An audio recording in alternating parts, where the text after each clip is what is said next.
Let's now turn our attention to the Java collect terminal operation. And this is really, in my mind, the workhorse of terminal operations. It's the most commonly used, at least in the type of work that I do. What we're going to do here is talk about what collect does using something called a collector. And we'll see that there's a whole slew of collectors that do all kinds of cool things. And again, we're going to showcase our little Hamlet program. And this is fun because we'll compare and contrast different approaches, and you can kind of see them and compare them in an apples-to-apples sort of way. So collect is a terminal operation that returns a collection, and collect uses a collector. So what is a collector? Well, a collector, as you can see, is an interface that has a bunch of parameters. And you can do all kinds of cool things with collectors. For example, there's a collector that's the summarizing int collector, and that summarizes elements according to various criteria. And it'll give you some information about what you have given it as input.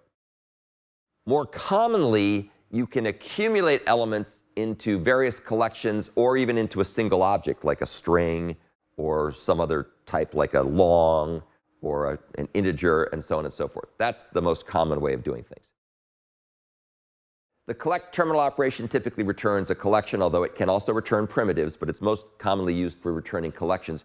Why? Because you typically have a stream, which has a bunch of elements by design, and you want to collect those elements into a single thing, like a collection. We're going to focus on the most common predefined collectors in this lesson. You can also have collect that returns custom collections, and we'll talk about those later, but that's not our focus right here. So we're going to talk about things like lists and sets and maps. This example, once again, the EX12 project in my Job 8 folder and my Live Lessons GitHub repository, shows a whole slew of examples of collectors. So if you want to play around with this stuff and see how it works, this is the place to go, and you can easily compile it with your IntelliJ and see what it does.